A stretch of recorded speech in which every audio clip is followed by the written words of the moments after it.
Oh,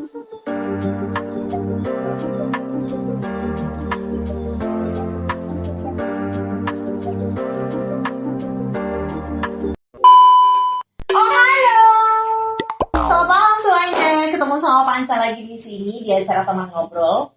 Sebelum kita ngobrol-ngobrol dan ngasih tahu teman ngobrol kita malam hari ini siapa, aku juga mau ngomong sama kalian, mau ngasih informasi buat kalian semuanya. Teman ngobrol itu sebenarnya isinya adalah kita cuma pengen ngobrol sama teman-teman yang ada di sekitar kita. Dan isi obrolan yang ada di teman ngobrol itu bukan hanya tentang motivasi, bukan hanya motivasi, tapi juga kayak misalkan ada yang mau curhat atau punya kisah yang menakutkan mungkin, kisah menyedihkan, kisah yang paling membahagiakan tidak pernah dilupakan, boleh. Oke, malam hari ini kita juga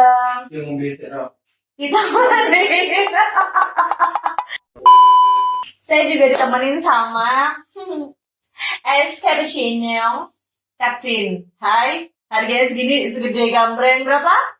5.000 doang. Ya Allah, abis ini bulan puasa. Abis ini tuh bulan puasa. Mohon maaf kalau misalnya mau cari-cari minuman untuk bulan puasa, untuk buka puasa, 5.000 aja segede gambreng, walaupun nggak ada brandnya gini, tapi ini adalah warung Mauntung. Tempatnya di mana? Di samping Santika, utaranya Santika, ya kan, warung Mauntung. Ini adalah capcin kesukaan aku. Terus malam hari ini aku juga ditemenin sama karena aku mau ngobrol sama seorang, aku juga nyediain lah ya yang namanya cemilan-cemilan gitu. Dan ini cemilannya tuh dari Cemilan Dembok Sawir. Bener. Cireng yang udah siap makan, bumbunya khas, walaupun belum aku buka. Ini aku tadi dapatnya udah berbungkus-bungkus. Dan ini aku sediain khusus untuk kamu kali ini. Aku punya teman ngobrol malam hari ini yang mau aku tanyain tentang masalah cinta lebih dalam lagi, lebih banyak lagi. Walaupun dia juga bukan ahli tentang cinta, dia adalah seseorang yang aku kenal di dalam satu tim itu.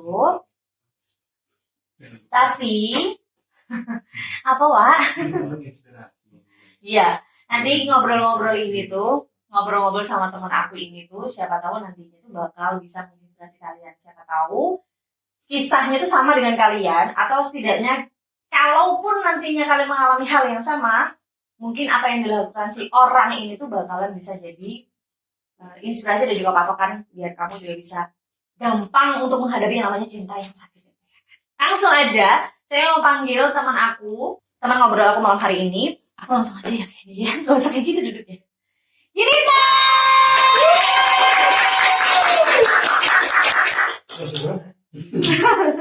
Waalaikumsalam. Bawa lagi ya Allah. Emang namanya ngobrol itu harus ada makan nomor makanan. 1. Ini kamu dapat dari Majun? Dari Pizza Hits Pawon 2R.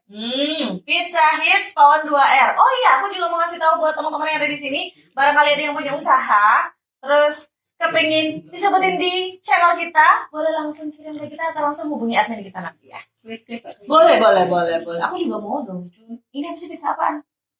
Pizzanya ini ada mozzarellanya, terus ada sosisnya, jagung juga. Cobain dulu kamu. Ya wis coba wis. Biasanya kan hari kayaknya IGE wis. Oke teman-teman, sekarang teman aku yang aku bilang tadi yang mau ngobrolin masalah cinta, yang mau aku tanyain tentang cinta udah datang di sini, Yunita. Aku biasa panggilnya Cun. Kenapa sih Cun? Kok dipanggil Cun tuh kenapa coba? Kayaknya itu panggilan sejuta umat deh. Panggilan sejuta umat. Namanya kan beda-beda. Tapi kan si Rizka juga dipanggilnya Cun. Semua tuh panggil Cun aja. Oh iya. Kayak gitu. Kata ganti Cin ya. Kalau Cin nanti ngondek nanti. Oh iya benar. Makanya harus ke Cun aja ya. Oke. Kalau ngomongin masalah cinta, kamu pacaran pernah dong? Gak mungkin enggak. Pacaran. Hari gini walaupun berjilbab. Ya. Tetap ya kita berusaha untuk istiqomah. Oh nggak usah pacaran, kita ta'arufan kayaknya nggak mungkin. Terlalu enak. Itu dosa yang enak kayaknya nih pacaran. Apa namanya, pertama kali pacaran itu kelas 3 SMP dan itu kan UNASMI. Ini nggak sombong ya, mulai dari SD sampai SMP tuh selalu Atau sombong ngomong soalnya. Jadi buat pelajaran aja. Kalau misal sekolah tuh pacaran buat nambah ini ya semangat belajar. Kalau aku nggak nih, makin tolol. Kenapa?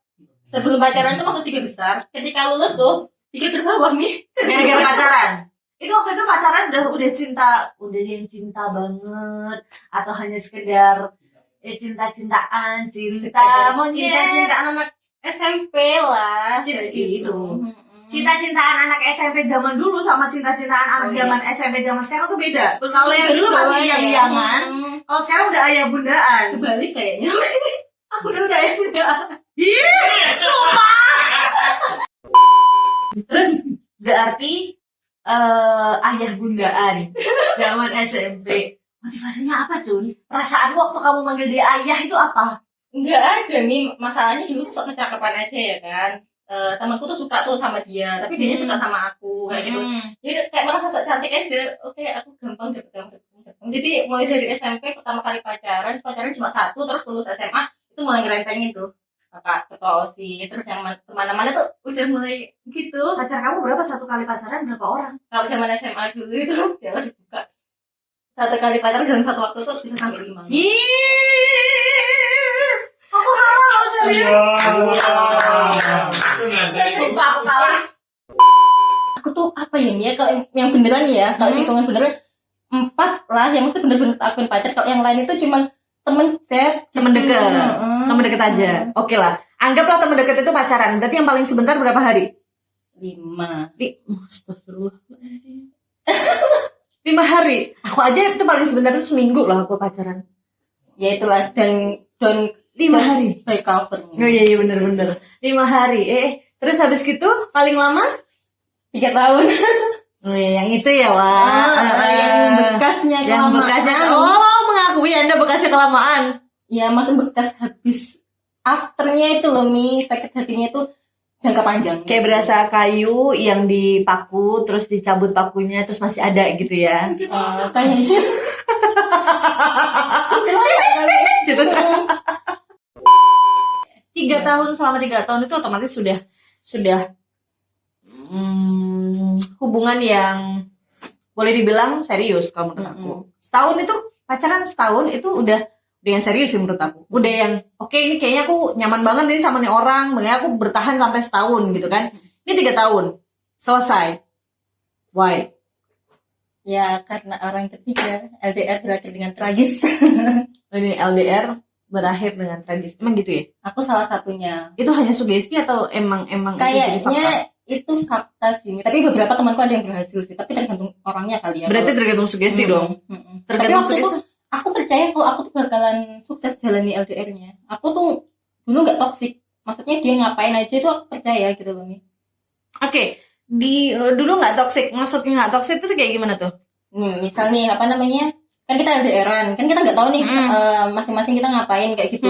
Dia cerita apa aku percaya gitu loh. Padahal banyak teman-teman tuh kayak yang ini loh Kayak begini. ini gini kayak gini. Aku kayak yang tahu dia aku kayak Percaya. gitu. Aku percaya kayak gitu. Oke. Itu percaya atau tolong ya? Itu beda tipis sih antara percaya sama tolol. Kenapa kok harus segampang itu kamu percaya sama? Apa yang membuat kamu percaya sama itu mantan?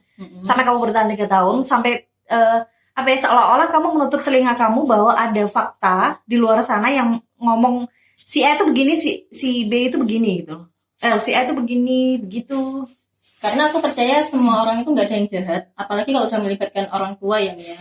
Kalau aku sendiri kan kalau melibatkan orang tua itu nggak berani deh macam-macam kayak gitu. Oh dia udah. Karena kita hubungan kita tuh sudah sama orang tua tuh sama-sama tahu, orang tua sudah sama ketemu, meskipun belum ada kegiatan yang maksudnya secara ini dia minta aku tuh nggak ada, tapi udah sama-sama tahu nih gitu, udah pernah ketemu kayak gitu. Jadi menurutku tuh nggak mungkin nih orang, aku tanya dia tuh temanku sendiri, orang sebaik dia kayak gitu tega kayak gitu loh Mi, maksudnya ngehianatin perilaku seperti itu tuh menurutku nggak ada deh apalagi. Karena ada kedekatan sama orang tua, ya kan? Saling mengenal, kamu kenal sama orang tuanya dia juga kenal sama orang tuamu, dan orang tua sama-sama welcome. Itu menjadi landasan bahwa kamu percaya sama dia. Apapun yang diomongin sama orang-orang yang di sebelah. Tutup kuping. Itu landasan waktu itu ya, Jun? Waktu itu sampai iya sih. Jadi sampai ini sih, kayaknya sih jadi apa ya, kayak jadi kata-kata atau jadi tagline para pasangan bahwa kalau kita sudah baik sama orang tua masing-masing, itu bakalan percaya lah, nggak akan ada apa-apa, itu pasti bakal berhasil sampai ke pelaminan. Kan ada restunya. Ada restu gitu ya. Tapi kita lupa kalau pacaran itu dosa. Paham nggak sih, Mi? Kayak gitu. Ini kalau ngomongin masalah dosa lebih dalam lagi, Cun. Lebih jauh lagi nih. Itu berarti selama 3 tahun berapa kali selingkuh? Aduh, nggak bisa dihitung. Itu tapi aku kenapa? Mungkin pertanyaannya udah tau kayak gitu, kenapa kamu kembaliin gitu? Katanya kamu pinter waktu itu kan. Kalau udah selingkuh nggak mau. Aku ikutin feeling orang tua. Aku tanya. Nah waktu itu aku deket nih sama 2 orang. Satunya ini bagus nih. Dia itu agamanya bagus dan dapat beasiswa. Namanya bagus. Enggak. Oh. Itu. Iya. Itu tapi bener namanya itu. Enggak. Kita sensor udah menikah nih sekarang ini. Nah, pilihannya itu ada 2, dia ini sama yang satu ini tuh dapat beasiswa di Cina, orangnya baik kayak gitu. Cuman aku tanya ke ibu nih, katanya ibu, udahlah yang deket-deket aja di Banyuwangi, nanti kalau udah jadi menikah biar bisa digarati, katanya orang tua tuh kayak gitu. Ngikutin kan, ngikutin feelingnya orang tua ya, karena udah ngerasa udah dapat restu. Dan salah satunya yang bikin pertimbangan itu karena dia pekerjaan udah mapan. Nah, pesan lagi nih buat kita semua, jangan memandang dari sisi itunya aja.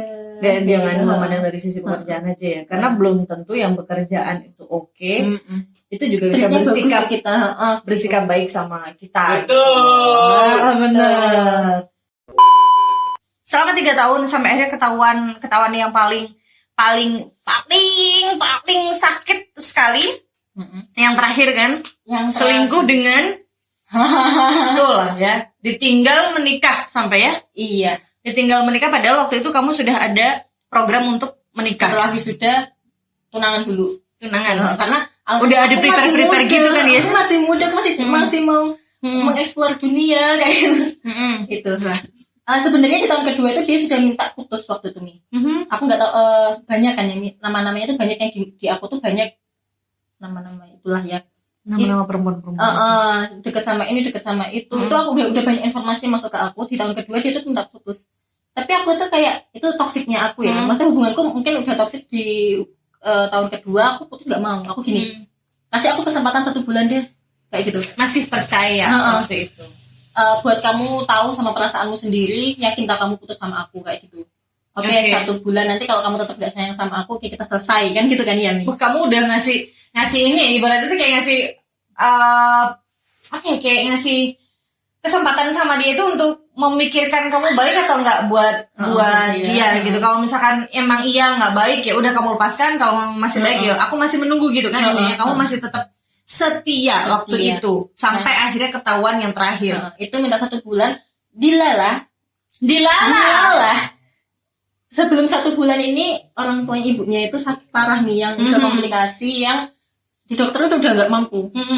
Dan mungkin perantaranya lewat aku ya. Jadi kayak pengobatan herbal gitu. Nah, alhamdulillahnya sembuh tuh. Nah, setelah pengobatan herbal kan itu nggak langsung sembuh nih, harus ada kayak treatment apa. Dan itu aku yang kayak yang ngurus, kan dia jauh tuh. Jadi kayak penggantinya dia. Dan kenapa waktu itu orang tuanya bilangnya sayang banget sama aku udah anaknya banget, katanya gitu. Waktu itu sampai pada saatnya mungkin bukan kasihan ya, mungkin kayak balas budi. Jadi dia nggak jadi putus sama aku.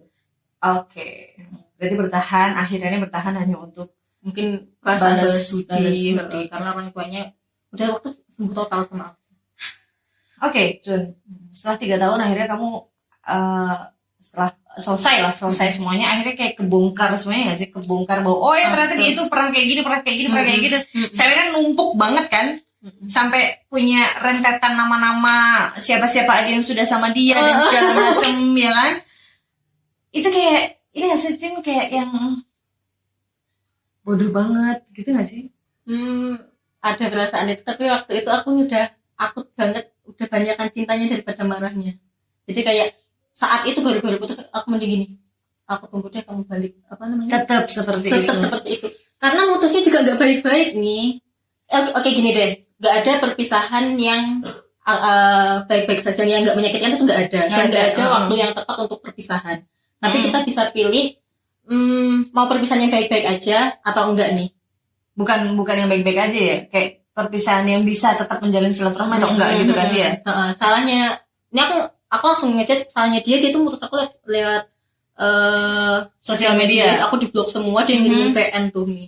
Dia cerita semuanya di situ. Jadi emang sebelum kita putus itu dia udah langsung pindah komutasi ke daerah Malang kayak gitu kan. Jadi, udah di cita-cita kita banget kan kalau dia udah pindah di Jawa, orang tuanya udah umroh, gini-gini kita mikirin kita sendiri. Dan ternyata di sana itu dia gini, aku kesepian nih, teman-temanku sudah lulus semua, nggak punya teman, boleh nggak nih aku jalan sama si ini cewek nih, ini saudaranya ini, nanti aku jalan berdua nonton sama dia. Orang aku sebagai pacarnya aku gini, kan kamu udah punya aku, nggak baik loh jalan sama berdua kayak gitu. Kan dia temanku, balik lagi lah, kan kita dulu juga temen kan gitu kan. Nah dia tuh nggak langsung, dia anggap itu adalah sebuah larangan kayak gitu. Akhirnya dia membenarkan aksinya yang dia tuh diajak jalan sama teman kantornya dan bilangnya sih teman kantornya ini ngajak si adiknya. Dan akhirnya dia nyaman.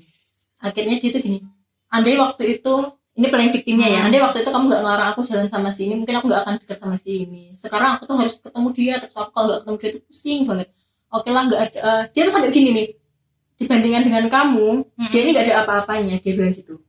Mungkin untuk membesarkan hatiku ya. Terus habis itu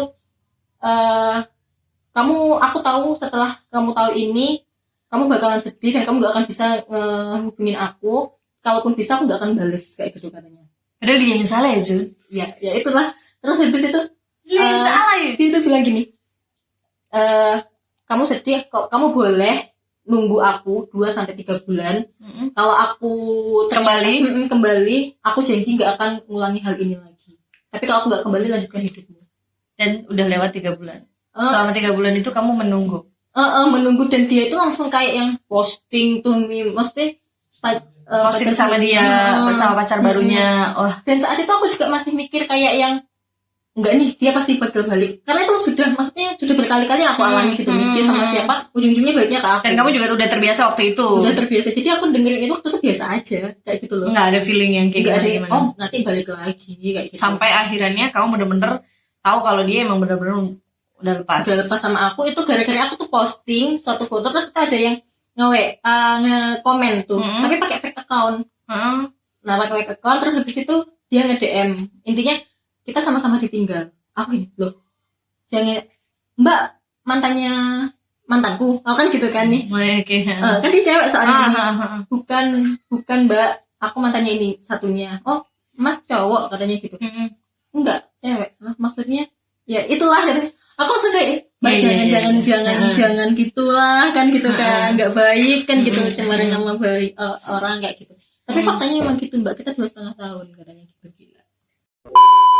Tapi kembali lagi waktu itu kan kita tuh sering kan ya sharing, maksudnya woman support woman gitu. Jadi aku langsung kayak yang di hatiku langsung kayak bilang, oke, mungkin lewat aku nggak apa-apa aku yang sakit, apa gitu, yang penting ini perempuan nih berhak nih bahagia gitu, meskipun nanti bahagianya tuh dia ngambil punya aku kayak gitu. Tapi setegar itu nggak sih waktu itu? Enggak kan, berusaha untuk menjadi sosok yang berusaha untuk jadi malaikat atau peri pada saat itu juga nggak segampang itu, nggak bisa. Dan ini mungkin buat teman-teman yang di sana, kalau ada temennya yang di posisi kita nih habis patah hati nih ya, jangan sekali-sekali bilang yaudah deh doain aja yang terbaik buat dia kayak gitu. Nggak bisa juga. Karena itu nyakitin hati kita sendiri Mi. Misalnya kita doain, kalau dia makin bahagia kita makin sakit gitu. Harusnya doain kamu ya, oke lah semoga kamu dapat yang lebih baik lah. Gitu kamu kayak gitu, lebih kayak support kita aja. Mungkin kalau nggak bisa ngasih advice apa-apa, ya udah dengerin aja kayak gitu. Kamu bisa move on sekarang? Move onnya itu gimana sih? Kayak gitu, move on. Move on itu dalam arti gini sih, move on itu bisa diartikan bisa melupakan si orang itu. Move on yang lain itu juga bisa kamu udah happy, udah nggak mikirin orang itu, atau boleh jadi kamu dapat orang lain dan segala macam. Terpaksa merelakan sih. Oh, lebih terpaksa merelakan, bukan yang move on. Ya apa yang kamu harapkan dari seseorang yang sudah menikah nih, ya kan? Ya ujung-ujungnya meskipun kita tahu nanti bisa karena masalahnya seperti itu ya, Mbak ya.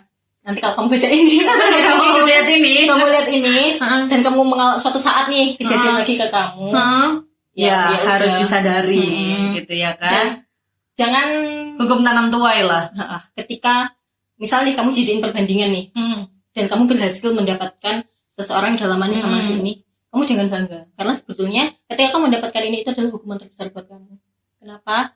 Karena dengan kamu mendapatkan ini itu seumur hidup kamu tuh dihadapkan dengan orang yang pegang komitmen aja nggak bisa. Itu tuh sebenarnya bukan reward gitu loh Mi. Kan ada nih yang bangga tuh aku dapet dia kayak gitu. Itu sebenarnya big no kayak gitu. Tapi kembali lagi pemikirannya dia sama kamu kan beda. Karena posisinya kamu yang disakiti, dia yang ya ini tadi merasa bahwa dia udah dapet. Ya nggak sih? Dan kita juga belum tahu ceritanya gimana. Mungkin karena di sini aku jadi korban, mungkin di sana juga nggak tahu kalau dia jadi orang ketiganya. Mungkin juga keadaan nanti sinyal Allah itu udah ngasih sinyal kalau dia nggak terbaik buat kita. Cun, siapa yang paling support pada saat move on? Orang tua, The best. sama teman lingkungan. Teman-temanku tuh hebat banget nih. Orang tua aku juga. Nah jadi waktu putus itu crowded banget. Aku pas lagi semester akhir. Aku sudah sempurnaku pertama loh.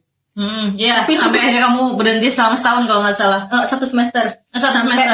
Karena waktu itu dibarengin sama event kita.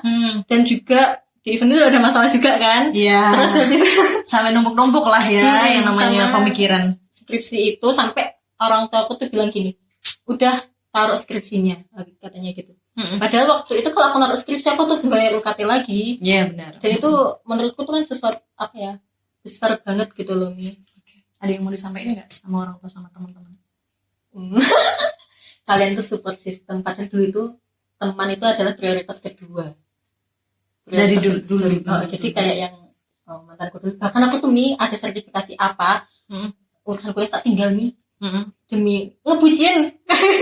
Iya benar. Terus si orang tua itu selalu ngedoain aku yang malam-malam itu ngelihat kamarku kayak gitu. Kalau nyeritain orang tua itu emang gini banget ya. Terus habis itu ayahku tuh sampai gini, jangan sebut namanya dia di sini, katanya gitu. Terus gini, ayah itu nggak akan ngebales apa yang diperlakukan dia ke kamu. Biar Allah aja. Kalau ayah yang balas itu kapasitasnya manusia, katanya gitu. Kalau Allah yang balas itu enggak gitu. Semesta gitu. Aku sampai mikir ya, layak gak sih aku dapat doa seperti itu? Layak dong, apalagi orang tua yang mendoakan. Iya, pasti layak. mereka sesakit hati itu. Jadi pesan buat teman-teman, kalau ada masalah apapun, terus kamu masih punya kesempatan untuk misal dia ngobrol kembali sama atau apalah yang bisa kamu perbaiki, jangan pernah cerita sama orang tua dulu. Karena kalau sekali orang tua itu benci, lukanya belum tentu dia bisa maafin. betul. Gitu. Takutnya tuh nanti kalau misalkan kalian ternyata tuh masih ada kesempatan untuk kembali, si orang tua tuh udah nge-blacklist. Kayak ceritanya siapa ya? Itulah pokoknya. Harapan kamu nih Cun. Harapan buat siapa nih? Harapan buat kamu ke depannya. Oh, bukan hanya untuk pasangan ya. Harapan kamu untuk pasangan enggak. Harapan kamu ke depannya. Jadi kalau menurut aku jangan terlalu terpaku sama yang namanya pasangan. Iya bener. Itu jangan sampai terpaku sama pasangan. Karena itu kayak yang jangan percaya sama orang lain selain dirimu sendiri dan Allah kayak gitu. Jadi harapan apa nih yang ke depan? Aku mau memperkaya diriku sendiri. Memperkaya itu kan definisinya beda ya. Ada yang kayak dengan hartanya, ada yang kayak ya itulah. Nanti biar urusanku sendiri. Pokoknya aku mau bahagia sama diriku sendiri. Aku mau memampukan diriku sendiri. Mengapresiasi diri sendiri, lebih mencintai diri sendiri. Karena ternyata memang kalau misalkan kita sudah mencintai diri sendiri, otomatis lingkungan sekitar kita juga akan mencintai kita. Ya nggak sih? Betul nggak? Setelah harapan, ada pesan nggak buat teman-teman yang sekiranya mungkin ada kisah yang sama kayak kamu? Lebih tegas sih kalau sudah menunjukkan indikasi, maksudnya itu tadi entah kalian kan punya ini sendiri standar sendiri. Kalau nggak bisa antara perselingkuhan sama kekerasan, kalau kalian punya yang lain, kalau itu melewati batas kalian, cut aja dari awal. Harus benar-benar sadar, tegas bahwa itu tuh salah gitu ya. Harus berani memutuskan bahwa itu salah di awal. Harus di awal. Jangan tolol. Jangan tolol, intinya begitu. Harus benar-benar tegas, harus benar-benar tahu hubungan ini bakalan menuju yang baik atau enggak. Yang tahu baik atau enggaknya itu hanya kamu sendiri, gitu ya. Terima kasih. Sekarang pertanyaan cepat dan lambat. Pertanyaan cepat, jawab cepat. Kamu lebih memilih dicintai, mencintai? Dicintai. Saya sepakat. Saya lebih memilih untuk dicintai daripada saya harus mencintai. Karena ketika kita dicintai, orang tuh bakalan ngasih effort yang lebih oke lagi buat kita. Apalagi kita perempuan kan ini. Kalau kita sudah dicintai, kita sudah dihargai, otomatis itu balik lagi ke dia sendiri. Oke teman-teman, terima kasih sudah ngelihat obrolan saya sama Yunita tentang yang namanya cinta itu sakit ternyata. Tapi nggak selamanya cinta itu sakit. Semoga Yunita juga bisa menemukan orang-orang, bukan. Semoga Yunita akan segera menemukan orang yang tepat buat dia, yang benar-benar terbaik buat Yunita. Amin. Pun juga buat kalian. Nah, minggu depan kita bakalan ada tamu lagi. Kalau misalkan mau komen, mau tamunya itu siapa, kamu boleh komen di sini dan kamu boleh share apabila tayangan ini juga bermanfaat untuk teman-teman kamu atau bahkan kamu sendiri. Terima kasih. Dah.